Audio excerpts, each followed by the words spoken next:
Kawan-kawan semuanya.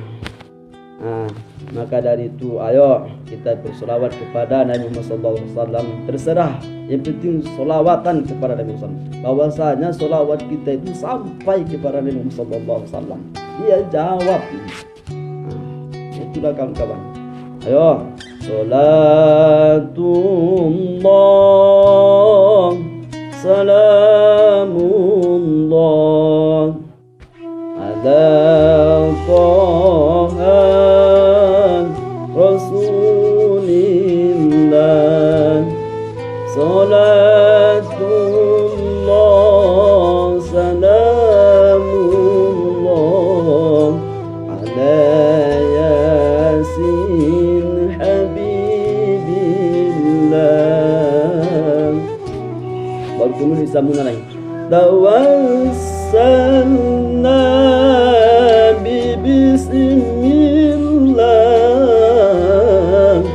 wa bil hadi rasulillah. Kemudian disambung lagi. Wa kulli mujahidin lillah bi ahlil badri ya Allah. Salatullah, salamullah ala Taha Rasulillah, salatullah, salamullah ala Yasin Habibillah. Ini sudah dijawab Nabi Muhammad SAW. Jadi siapa yang bersolawat satu kali kata Allah, maka Allah Subhanahu wa Ta'ala telah memberi balasan kepadanya pahala 10 kali lipat. Satu selawat satu kawan ya. Jadi Maulid Nabi Muhammad SAW sangat dianjurkan oleh orang-orang muslimin. Jangan sampai kita lalai di sini. Ayo kita agungkan hari-hari besar umat Nabi Muhammad SAW, hari-hari besar kelahiran Nabi Muhammad SAW. Banyak lagi kawan-kawan solawatan lagi. Ada lagi doa-doa. Allahumma rabbal hilli wal haram wa rabbal mash'aril haram wa rabbal baitil haram wa rabbal rukni wal maqam. Baliknya ya Allah li Sayyidina Muhammad sallallahu alaihi wasallam. Assalamualaikum ya Rasulullah, assalamualaikum ya Nabi Allah, assalamualaikum ya Habiballah. Jadi kawan-kawan semuanya, walaupun sedikit ilmu yang kita ketahui, ayo kita sampaikan, baik di Facebook, kita ramaikan sholawat ini supaya orang-orang yang luar sana, orang-orang non muslim itu supaya tetap mereka mindir yang kebesaran sholawat kita kepada Nabi Muhammad SAW. Ini adalah bukti kecintaan kita kepada Nabi Muhammad SAW. Mengenang wafatnya Nabi Muhammad SAW ini sangat perlu kita pahami kawan-kawan semuanya. Karena yang dia rasakan belum tentu, belum sebanding dari yang kita rasakan, belum sebanding lagi yang kita rasakan. Pengalaman-pengalaman yang dihadapi oleh Nabi Muhammad SAW belum ada lagi sedikit, belum ada lagi orang sedikit. Makanya bikinlah dalam renungan seharian kita, apapun masalah yang kita hadapi, ayo kita renungkan sejenak sejarah Nabi Muhammad SAW. Mungkin ini menjadi lepas dari pemikiran kita. Apa yang kita rasakan hari ini, cobaan yang kita rasakan hari ini, kalau kita mengingat sejarah Nabi Muhammad SAW, mungkin ini akan hilang dari pikiran kita. Ini akan kita ambil, yang kita perlu kita petik dari ini. Jadi apapun cobaan, rintangan yang pernah kita lakukan, baik dalam ekonomi dan begitu juga bermuamalah, perlu kita pikir, kita ketik hikmah sejarah Nabi Muhammad SAW supaya nanti apa yang kita pikirkan nanti, masalah-masalah yang kita pikirkan nanti semoga lepas dari itu. Maka ambil dari hikmah sejarah Nabi Muhammad SAW. Banyak lagi kawan-kawan.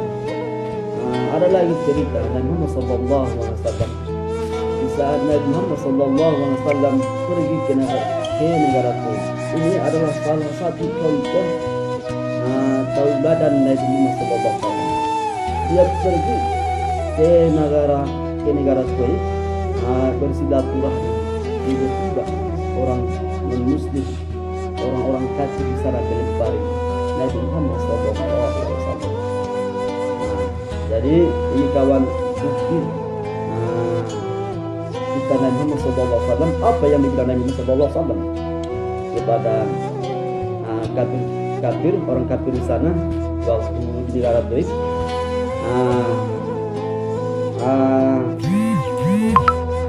Datang malaikat Jibril dengan izin Allah Subhanahu wa Ta'ala, ya Muhammad, saya akan membolak-balikkan kampung ini.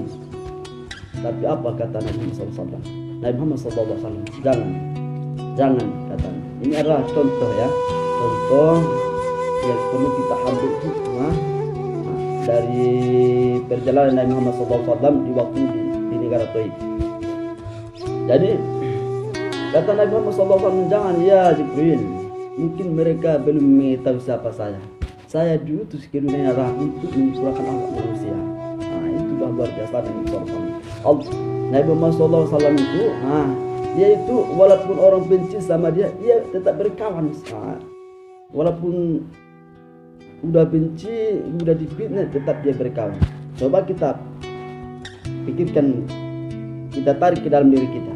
Mungkin orang meludahi kita di muka kita, contohnya, mungkin besok kamu marah sama dia. Bisa jadi itulah bedanya kita dengan Nabi Muhammad SAW. Jadi itulah hebat dan luar biasa Nabi Muhammad SAW. Waktu negara Taif, dia tidak mau menghancurkan negara Taif.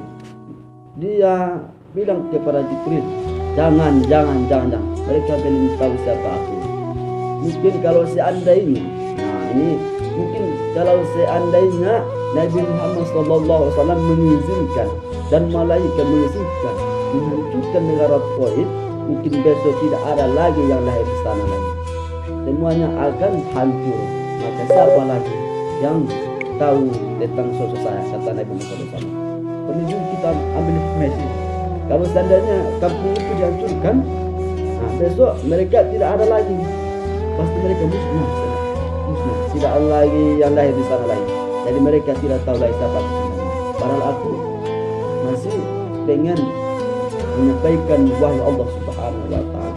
Inilah hikmah yang kita petik dari contoh keteladanan Nabi Muhammad SAW.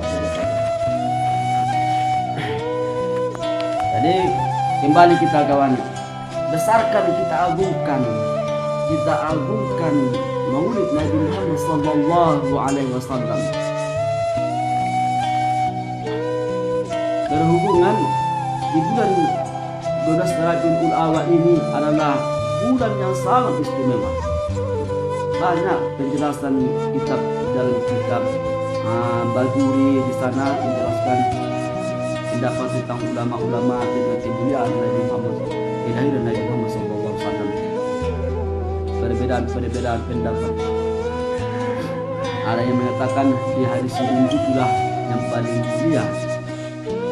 Di hari Senin 12 Rabiul Awal yang paling mulia ditimbang hari-hari yang lainnya, karena di hari itu Nabi Muhammad SAW dilahirkan. Banyak lagi penjelasan kitab dalam kitab Al-Bajuri. Jadi kawan-kawan, jangan lupa ya, kita harus mengenang kita selalu mengingat keteladanan Nabi Muhammad SAW. Walaupun kita tidak pernah melihat beliau, tapi cobalah kita berselawat kepada Nabi beliau yang berlepaskan Allahumma shalli ala sayyidina Muhammad wa ala ali sayyidina Muhammad. Jadi banyak kawan-kawan semuanya, kalau kita sholat, kalau tidak ada sholawat maka sholat kita tidak sah. Begitu juga dengan doa.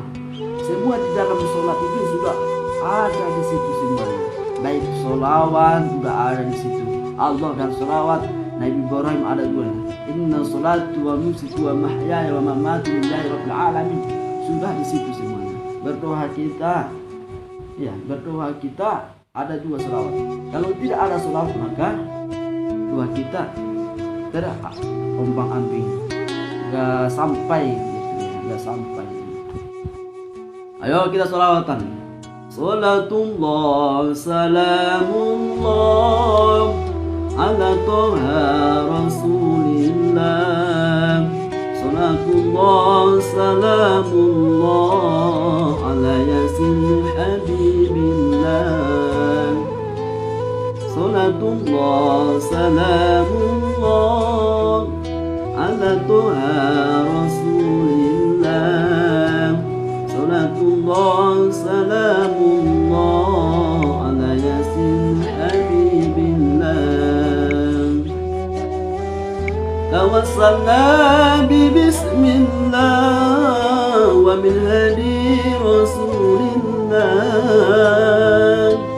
Tawassalna bi bismillah wa min hadi rasulillah.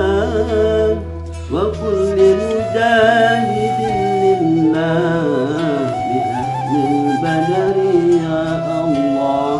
Semua ada jawabannya kawan. Tawassalna bi bismillah wa kulli mujahidin lillah. Kalau kita maknai artinya itu mungkin sangat luar biasa kawan-kawan semuanya. Jadi jangan sampai kawan kita terbawa dari arus-arus yang mencam, tidak boleh berselawat. Jangan, kalau bisa pertahankan apa yang disampaikan oleh guru kita ya. Kenapa? Kita bikin satu dalil. Saya teringat dalil seperti ini. Ini hadisnya. Dalil untuk berselawat sudah banyak. Begini. Apakah sampai sholawat kita, apakah sampai doa kita orang yang sudah meninggal?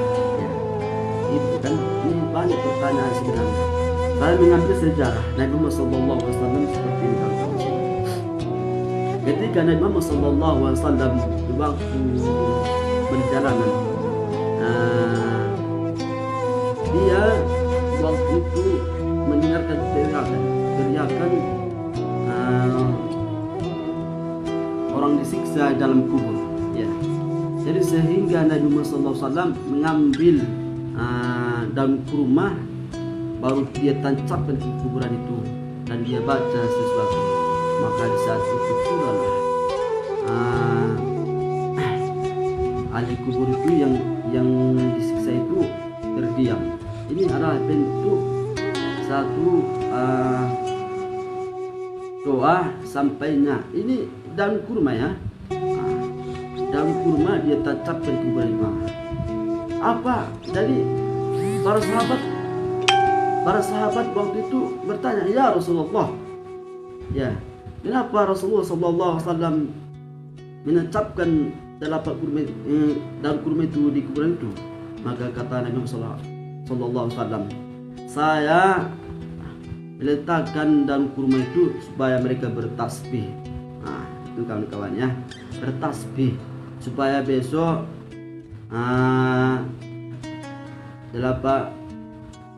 daun kurma ini tumbuh dan bertasbih kepada. Sedangkan ini sudah mati kawan-kawan semuanya.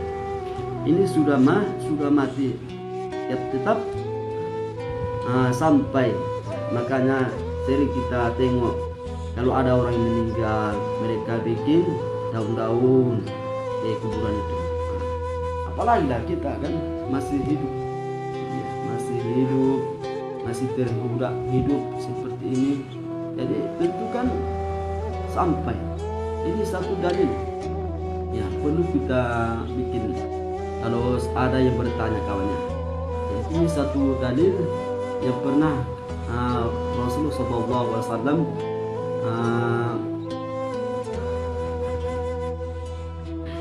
jadi kan kawan semuanya,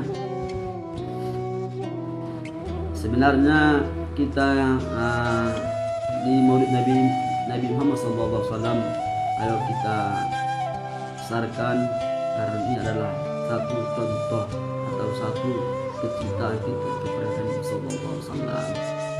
Mungkin kawan-kawan semuanya yang kurang jelas, yang belum pas yang saya sampaikan, saya minta maaf. Cukup sekian yang saya sampaikan. Assalamualaikum warahmatullahi wabarakatuh.